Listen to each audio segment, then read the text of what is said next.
मुसलसल कंफ्यूजन, कशमकश और जारहाना दावों के बाद बिलाखिर हुकूमत और कलदम तहरीक लब्बैक के दरमियान मुआहदा तय पा गया है, मगर हैरानकुन तौर पर इस मुआहदे की तफसीलात हुकूमत बताने को तैयार नहीं है। हुकूमती वुज़रा इस मामले पर बात करने से हिचकिचा रहे हैं। इस वक्त सूरत हाल यह है कि हुकूमत से मुआहदे के बाद कलदम तंजीम TLP के मुजाहिरीन ने वजीराबाद में GT रोड खाली कर दिया है और करीबी पार्क में खैमे लगा लिए हैं, जबकि तहरीक लब्बैक की तरफ से मुफ्ती मुनीबुर रहमान ने जो हुकूमत से मुज़ाकरात किए थे, आज उन्होंने मीडिया से बात करते हुए उन मुज़ाकरात की तफसीलात बताई और दावा किया कि हुकूमती वुज़रा जो कह रहे थे कि फ्रांसीसी सफ़ीर को मुल्क बदर करने का मुतालबा किया जा रहा है, वो सरासर झूठ था। उनका मज़ीद कहना था कि मुआहदे पर अमल दरामद शुरू हो चुका है, उम्मीद है जल्द धरना ख़त्म हो जाएगा। जो बातें तय हो रही थीं उसके बारे में भी TV पर झूठ बोला जाता कि इनका मुतालबा है कि फ्रांसीसी सफारत खाना बंद कर दो, फ्रांसीसी सफीर को भेज दो। ये झूठ था, सरासर झूठ था। हुकूमत के बाइख्तियार लोग पब्लिकली झूठ बोलना शुरू कर दें तो फिर किसी पर एतमाद कैसे कायम हो। जो लोग मंजर पे अपनी कारस्तानियाँ दिखा रहे थे उनका इससे कोई ताल्लुक नहीं था। ये बिलाखिर मामलात तय पा गए। ज़्यादा कल शाम से उसका कंप्लायंस, उसकी तामील का प्रोसेस शुरू हो चुका, उससे हमें आगाह किया जा रहा है। मुझे उम्मीद है कि इंशाअल्लाह जल्द आप सुनेंगे कि वो वहाँ पार्क से भी धरना ख़त्म करके चले जाएंगे। आप बहुत जल्द तहरीक लब्बैक पाकिस्तान को एक आइनी और कानूनी जमात की हैसियत से मैदान अमल में देखेंगे। मुनीबुर रहमान जो एक तरफ ये कह रहे हैं कि अब कलदम तहरीक लब्बैक कलदम नहीं रहेगी, वो एक सियासी जमात के तौर पर सामने आएगी, तो दूसरी तरफ वो हुकूमती वुज़रा पर संगीन इल्ज़ामात लगा रहे हैं। जबकि दिलचस्प बात यह है कि जो हुकूमती वुज़रा पहले इस पूरे मामले को देख रहे थे वो अब मंजरनामे से गायब हो गए हैं। वफाकी वज़ीर दाखिला शेख रशीद साहब, जिन्होंने तहरीक लब्बैक को कलदम करार दिया था, पंजाब में रेंजर्स तैनाती के अहकाम दिए थे, वो भी मुकम्मल खामोश हैं। जबकि वफाकी वज़ीर इत्तलात फवाद चौधरी, जिन्होंने शुरू में दावा किया था कि कलदम तहरीक लब्बैक से दहशत गर्दों की तरह निपटा जाएगा, और अब हुकूमती मुआहदे के बाद जब उनसे इस मुतालिक सवाल हुआ तो उन्होंने जवाब देने से गुरेज किया और कहा कि मुआहदे से मुतालिक शाह महमूद कुरैशी वक्त आने पर बताएंगे। और जब कल मुआहदे से मुतालिक शाह महमूद कुरैशी प्रेस कॉन्फ्रेंस कर रहे थे तो उन्होंने सवाल लेने से इनकार कर दिया। यानी फवाद चौधरी जवाब देने को तैयार नहीं है और शाह महमूद कुरैशी सवाल लेने को तैयार नहीं है। ये TLP वाले मामले पे क्या गुफ्तगू हुई है, क्योंकि कहा जा रहा है कि कलदम का जो उसका स्टेटस है वो वापस लिया जा रहा है, जो 13 काफ़ी एक खुफिया मुआहदा है। जो इस मामले के ऊपर बातचीत जो है वो भी नहीं हो रही है, और अभी जिस तरह से शाह महमूद कुरैशी साहब ने कल अनाउंस किया था वो वक्त आने के ऊपर वही बताएंगे कि क्या। अच्छा सर, वो ये दोनों चीज़ें एक साथ हैं TLP के हवाले से। TLP का बता दिया, उस पर बात नहीं कर रहे हैं, कोई और चीज़। मामलात को यहीं हम समेटेंगे और कोई सवाल जवाब इस वक्त नहीं होगा। Thank you. No question.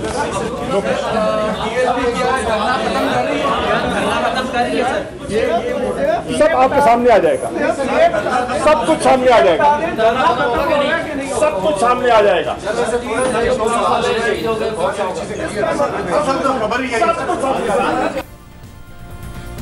रातों रात हुकूमती पॉलिसी और रवैये में फ़र्क वाज़े नज़र आया है। गुज़िश्ता कई दिनों से हुकूमत ने इस मामले से मुतालिक बड़े बड़े दावे किए, अहम और गैर मामूली फैसले किए, लेकिन अचानक हुकूमत की वो टीम जो मीडिया पर बयानात दे रही थी, काबीना और कौमी सलामती कमेटी के फैसलों से आगाह कर रही थी, वो मंजरनामे से गायब हो गई है। और फिर अचानक उन अराकीन की जगह वज़ीर ख़ारजा शाह महमूद कुरैशी, वज़ीर मुमलिकत बराए पार्लिमानी उमूर अली मोहम्मद खान और स्पीकर कौमी असम्बली असद कैसर ने ले ली है। इन तीनों अराकीन ने कलदम तहरीक लब्बैक से मुज़ाकरात की और फिर इन वुज़रा ने कल मुफ्ती मुनीबुर रहमान के साथ प्रेस कॉन्फ्रेंस की, मगर मुआहदे की तफसीलात उस वक्त भी नहीं बताई थी और अब भी इस हवाले से मुकम्मल खामोशी है। हम उन्हें प्रोग्राम में बुला रहे हैं, नहीं आ रहे हैं, लेकिन ज़रा से जो तफसीलात सामने आई हैं उसके मुताबिक कलदम तंजीम आइंदा किसी लॉन्ग मार्च या धरने से गुरेज करेगी और आइंदा बतौर सियासी जमात सियासी धारे में शरीक होगी और हुकूमत कलदम तंजीम के गिरफ्तार कारकुनों को रिहा कर देगी। ताहम दहशतगर्दी समेत संगीन मुकदमात का सामना करने वाले कारकुनों को अदालत से रिलीफ लेना होगा।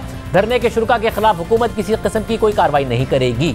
अब ये तफसीलात कितनी दुरुस्त हैं, मुआहदा जब सामने आएगा तभी इसका तयन हो सकेगा। लेकिन ये मुआहदा कैसे हुआ, क्योंकि मुफ्ती मुनीबुर रहमान दावा कर रहे हैं कि तहरीक लब्बैक पर जो पाबंदियाँ लगाई गई थी अब इस मुआहदे के तहत वो हटाई जाएंगी। हालिया मुज़ाकरात में किसने फैसला कुन किरदार अदा किया? कल तहरीक लब्बैक की तरफ से मुज़ाकराती टीम के रुकन और सैलानी वेलफेयर ट्रस्ट के सरबराह मौलाना बशीर फारूक ने दावा किया कि आर्मी चीफ का इन मुज़ाकरात में 1000% किरदार है और वो ताकत के इस्तेमाल के हक में नहीं है। शेर भाई ये बताएं कि आर्मी चीफ का कितना बड़ा किरदार है, आपको उनसे मुलाकात भी हुई है मैटर जो है सॉर्ट आउट करने के हवाले से?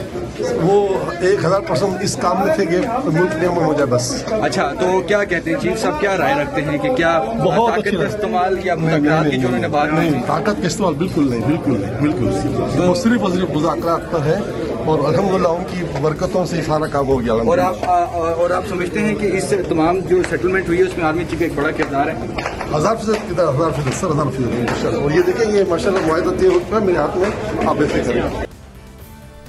अभी हैरानकुन पेशरफ थी, खुद हुकूमती वुज़रा हैरान हो गए। हुकूमत ने एक सख्त पोजीशन ली थी और फिर उसे इस पोजीशन से पीछे हटना पड़ा, क्योंकि 27 अक्टूबर को जब काबीना का इजलास हुआ तो उसके बाद 2 बड़ी प्रेस कॉन्फ्रेंसेस हुई। एक वज़ीर दाखिला शेख रशीद ने की, जबकि दूसरी प्रेस कॉन्फ्रेंस वज़ीर इत्तलात फवाद चौधरी ने की थी। फवाद चौधरी ने काबीना के फैसले से आगाह करते हुए कहा था कि तहरीक लब्बैक एक मिलिटेंट ग्रुप है, 27 क्लाशिनकोव बरदार इस तहरीक में शामिल हुए हैं और अब उनसे दहशतगर्दों की तरह निपटा जाएगा। वज़ीर दाखिला शेख रशीद ने भी कहा था कि कलअदम तहरीक लब्बैक मिलिटेंट हो गई है और इन लोगों ने क्लाशिनकोवों से पुलिस पर फायरिंग की, यानी बराह रास्त दहशतगर्दी के इल्जाम लगाए। सिर्फ यही नहीं, तहरीक लब्बैक और भारत के गठजोड़ से मुताल्लिक भी दावे किए जा रहे थे। वज़ीर इत्तलात फवाद चौधरी ने 27 अक्टूबर को दावा किया कि भारत इनके लिए क्यों ट्वीट्स करता रहा, मुझे यकीन है अब भी इनके पीछे सोशल मीडिया वगैरह के ऊपर भारत का हाथ होगा।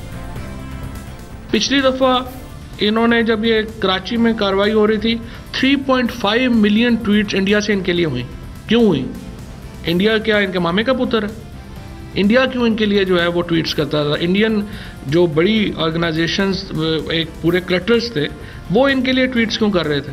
क्योंकि मकसद पाकिस्तान को डिस्टेबलाइज करना था। मुझे ये भी यकीन है कि अब फिर इनके पीछे जो है ये सारा सोशल मीडिया वगैरह के ऊपर जो आप बात करें इंडियन हाथ होगा। और कुछ हमारे 1-2 लोग जो रह अमेरिका रहे हैं और नौकरी पाकिस्तान में कर रहे हैं और जिनकी फैमिली भी अमेरिका बैठी हुई है, वो इनके मीडिया कंसल्टेंट बने हुए हैं, तो वो इंशाल्लाह विल सॉर्ट देम आउट। आदि वफाकी वजीर असद उमर ने कहा कि इंटेलिजेंस रिपोर्ट्स बताती हैं कि उनके बाहर से लिंक्स हैं। जितनी इंटेलिजेंस रिपोर्ट्स जो हैं वो भी ये कहती हैं कि बाहर से लिंक्स भी हैं और यहाँ पर भी जो इरादा है वो इरादा कोई पुरअमन नहीं है। तो इसलिए ये फ़ैसला किया गया कि रियासत ये नहीं इजाज़त दे सकती कि कोई भी मुसल्लह गिरोह जो है वो अपनी मनमानी करे। तो आज तो वज़ीर आज़म का और काबीना का फ़ैसला बिल्कुल वाज़ेह था कि इस बात की इजाज़त नहीं दी जा सकती। वैसे क्योंकि माजी में भी ये हुआ है कि कभी इन्हें आशिकाने रसूल के तौर पर ट्रीट किया जाता है, कभी भारतीय एजेंट करार दे दिया जाता है, कभी सियासी जमात, फिर कलअदम जमात, फिर सियासी जमात और अब दहशतगर्द जमात। और ये फ़ैसला काबीना की हद तक है या फिर पाकिस्तान की हुकूमत और पाकिस्तान की जो अस्करी क़यादत है उसका एक मुश्तरका फैसला है कि आइंदा इनको ऐसे ही ट्रीट किया जाएगा? एक दफ़ा फैसला हो गया। क्या ये तमाम रियासती इदारों का मुतफ़िक़ा राय है और मुतफ़िक़ा फ़ैसला है? जी बिल्कुल ऐसा ही है। और फिर 29 अक्टूबर को कौमी सलामती कमेटी के इजलास के बाद फवाद चौधरी ने दावा किया कि DGISI ने कलअदम तहरीक लब्बैक के मुतालिक ब्रीफिंग दी है, लेकिन तफसीलात नहीं बता सकता। उनका एजेंडा मुल्क में फसाद है। आज नेशनल सिक्योरिटी कमेटी की जो मीटिंग हुई है उसमें ब्रीफिंग दी गई है कालअदम जमात तहरीक लब्बैक के हवाले से। DGISI ने ये ब्रीफिंग दी। मैं आपको चूँकि DGI की जो ब्रीफिंग है उसकी पूरे मंदरजात बताना इस वक्त ज़रा मुनासिब नहीं होगा, लेकिन इनका एजेंडा जो है वो मुल्क के अंदर फसाद है और उनका जो एजेंडा है उसको वो खालिस्तन कोई मुकामी भी नहीं। सब कुछ मिला है, सब कुछ मिला इंशाल्लाह।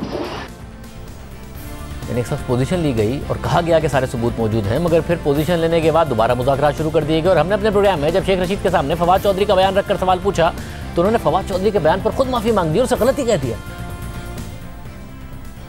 मतलब मगर फवाद चौधरी साहब ने तो आज ये भी कहा कि इनसे बात हो ही नहीं सकती जब तक ये पुलिस वालों को मारने के लोगों को हवाले नहीं करेंगे जिन्होंने पुलिस को मारा है। उन्होंने कहा इनसे नहीं बात हो सकती है। जब मैं आपसे ये कह रहा हूं कि मैं जुमे हफ्ते को फिर बात करने के लिए तैयार हूं। ये कैसे हो सकता है कि एक दिन रियासत कहे कि इनकी तमाम बातें मान ली हैं, अगले दिन कहे कि ये अस्करियत पसंद है और फिर इंडिया के एजेंडे पर हैं और इंडिया से इनको फंडिंग भी आ रही है, कह दिया, और फिर कभी आशिक रसूल नहीं है, कह दिया यार शाहजेब।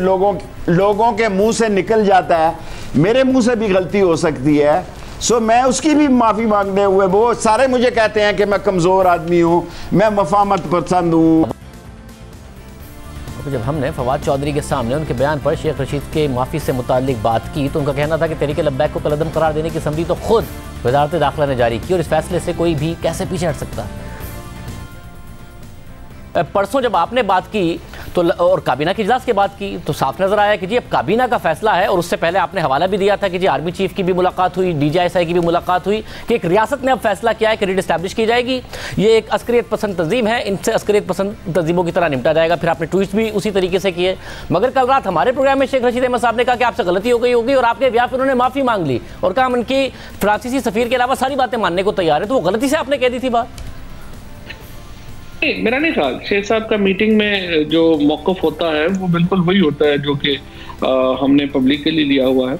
और आपको याद होगा कि जो इनको एक कालदम तहरीक करार देने की जो समरी है वो तो खुद इंटीरियर मिनिस्ट्री की है। तो जाहिर है शेख साहब कैसे हम कोई भी उसको, कैबिनेट का एक मुश्तरका फैसला है, कोई भी उससे पीछे कैसे हट सकता है। जब एक जमात को आप टेररिज्म एक्ट के तहत कालदम करते हैं तो जाहिर है कि वो आप कंसिडर करते हैं कि वो एक अस्करियत पसंद जमात है, उससे आप पीछे कैसे हट सकते हैं।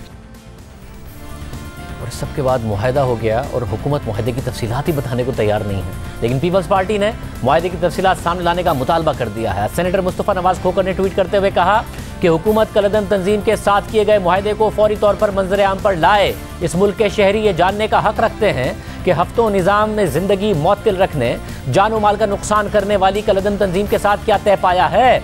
मुस्तफ़ा नवाज खोकर का मजीद कहना था कि बताया जाए कि क्या पंजाब पुलिस के एहलकारों की शहादतें बगैर किसी वजह के थीं, और क्या उनके मुलजिमों को कैफर किरदार तक पहुँचाया जाएगा या नहीं।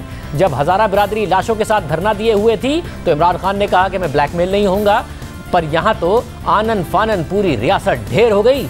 इस तरह तो किरियाने की दुकान नहीं चलती जिस तरह रियासत पाकिस्तान को चलाया जा रहा है। माजी गवाह है कि जब भी रियासत ने इस तरह के अवामिल के सामने घुटने टेके उसका नुकसान हुआ। दूसरी तरफ नून लीग के सदर शहबाज शरीफ ने इस हवाले से रद्दमल देते हुए कहा कि इमरान खान तहरीक लब्बैक की हिमायत करते रहे, शाह महमूद कुरैशी उनके धरनों में शिरकत करते रहे, मगर हमने इस पर सियासत नहीं की।